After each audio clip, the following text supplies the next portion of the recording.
नमस्कार दोस्तों, आप सभी को फिर से हमारे नए वीडियो में स्वागत है।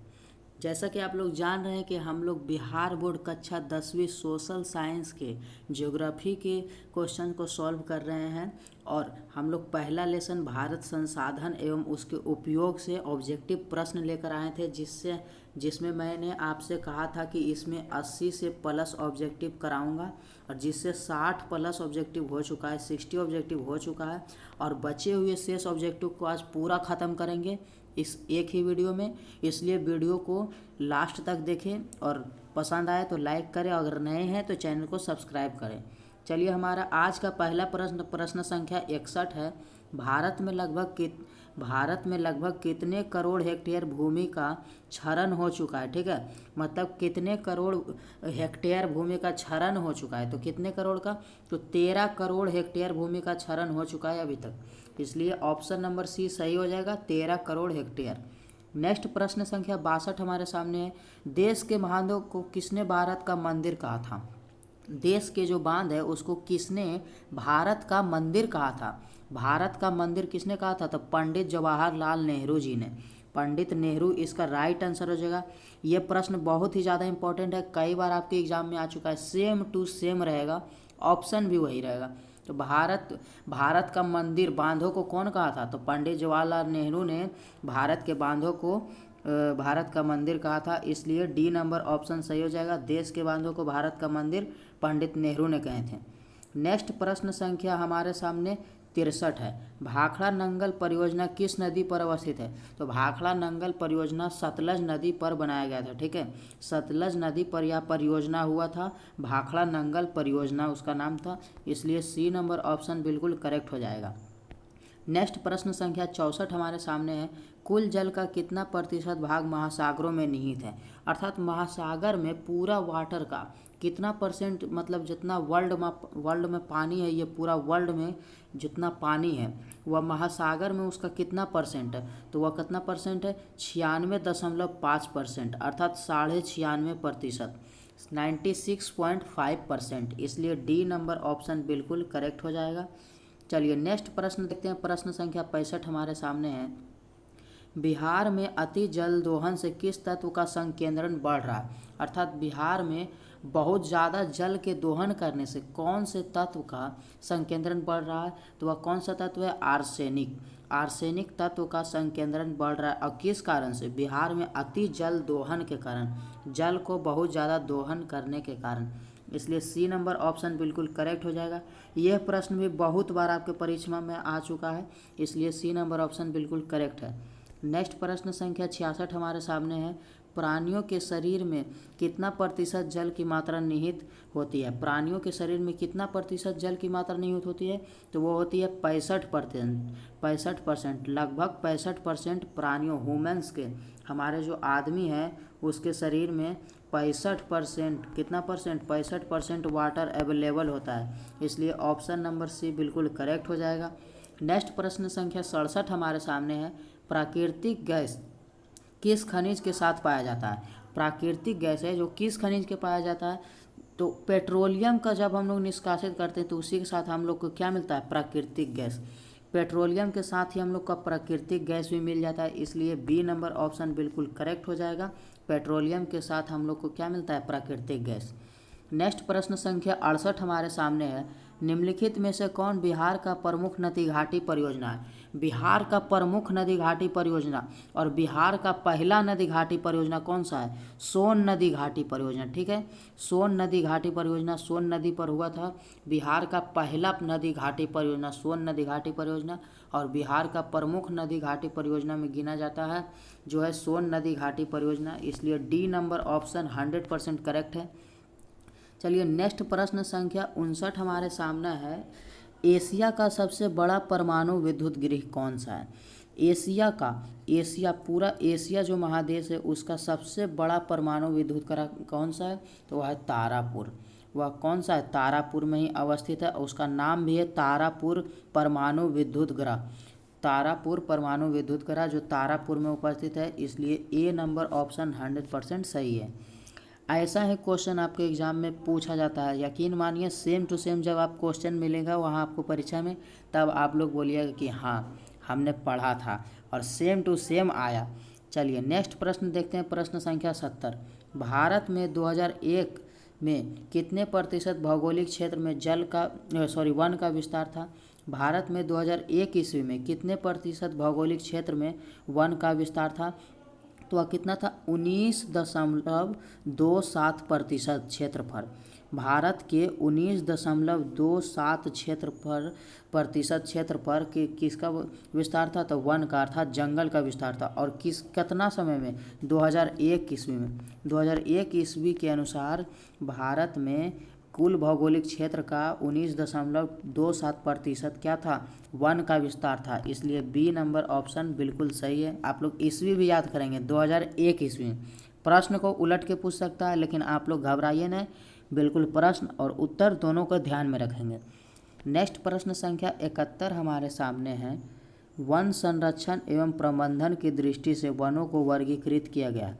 मतलब वन को संरक्षण करने के लिए, बचाने के लिए और उसे उसके प्रबंधन के लिए वनों को है जो वर्गीकृत किया गया था। वनों को 3 कैटेगरी में बांट दिया गया था। तो वही कौन सा तो पूछ रहा क्या हमारे सामने कि कितना भाग में वर्गीकृत किया गया था? तो 3 भाग बिल्कुल सही हो जाएगा। 3 भाग में बांट दिया गया था, रक्षी, संरक्षी और एक और कौन था वन था। वो 3 भाग में वन को बांट दिया गया था, उसके संरक्षण और प्रबंधन के लिए, उसको बचाने के लिए और उसके और रिलेटेड प्रबंध करने के लिए उसके 3 भाग में बांटा गया था। इसलिए बी नंबर ऑप्शन बिल्कुल करेक्ट हो जाएगा।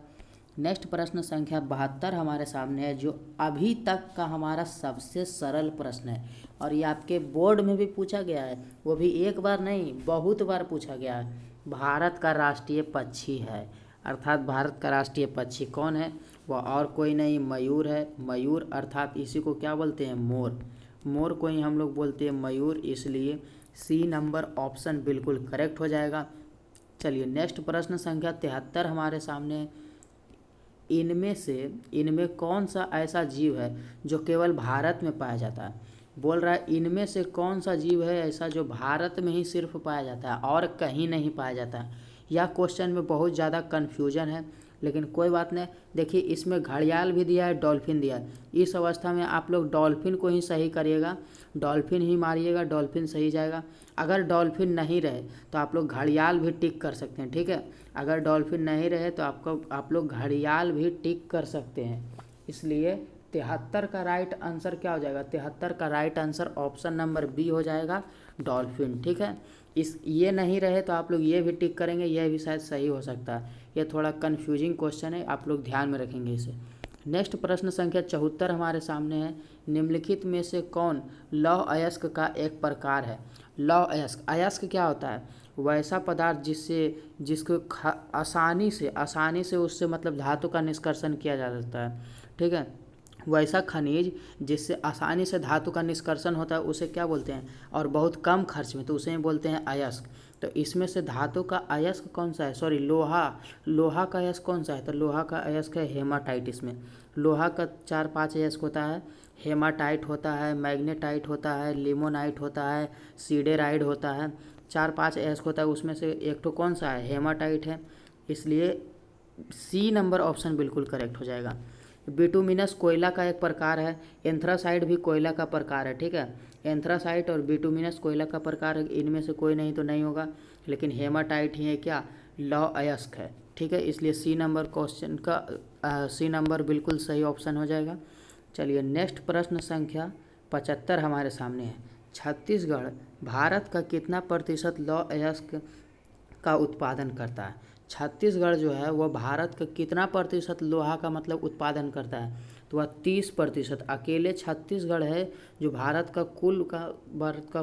पूरा जितना उत्पादन होता है उसका 30% केवल छत्तीसगढ़ अकेले करता है, ठीक है। इसलिए बी नंबर ऑप्शन 30% बिल्कुल करेक्ट हो जाएगा। नेक्स्ट प्रश्न संख्या 76 हमारे सामने है। 1 टन इस्पात बनाने में कितना मैग्नीज का प्रयोग होता है? कई बार आया है, पिछले एग्ज़ाम इसके पिछले भी पूछा गया था। 1 टन इस्पात बनाने में कितना मैग्नीज का प्रयोग होता है? 1 टन स्टील, ठीक है। 1 टन स्टील हम लोग बनाएंगे तो उसके लिए हम लोग को 10 केजी मैग्नीज का प्रयोग करना पड़ेगा। ठीक है, 10 किलोग्राम मैग्नीज का प्रयोग करेंगे हम लोग 1 टन इस्पात बनाने में। इस्पात का मतलब होता है स्टील, हिंदी में इस्पात, अंग्रेजी में स्टील बोलते हैं।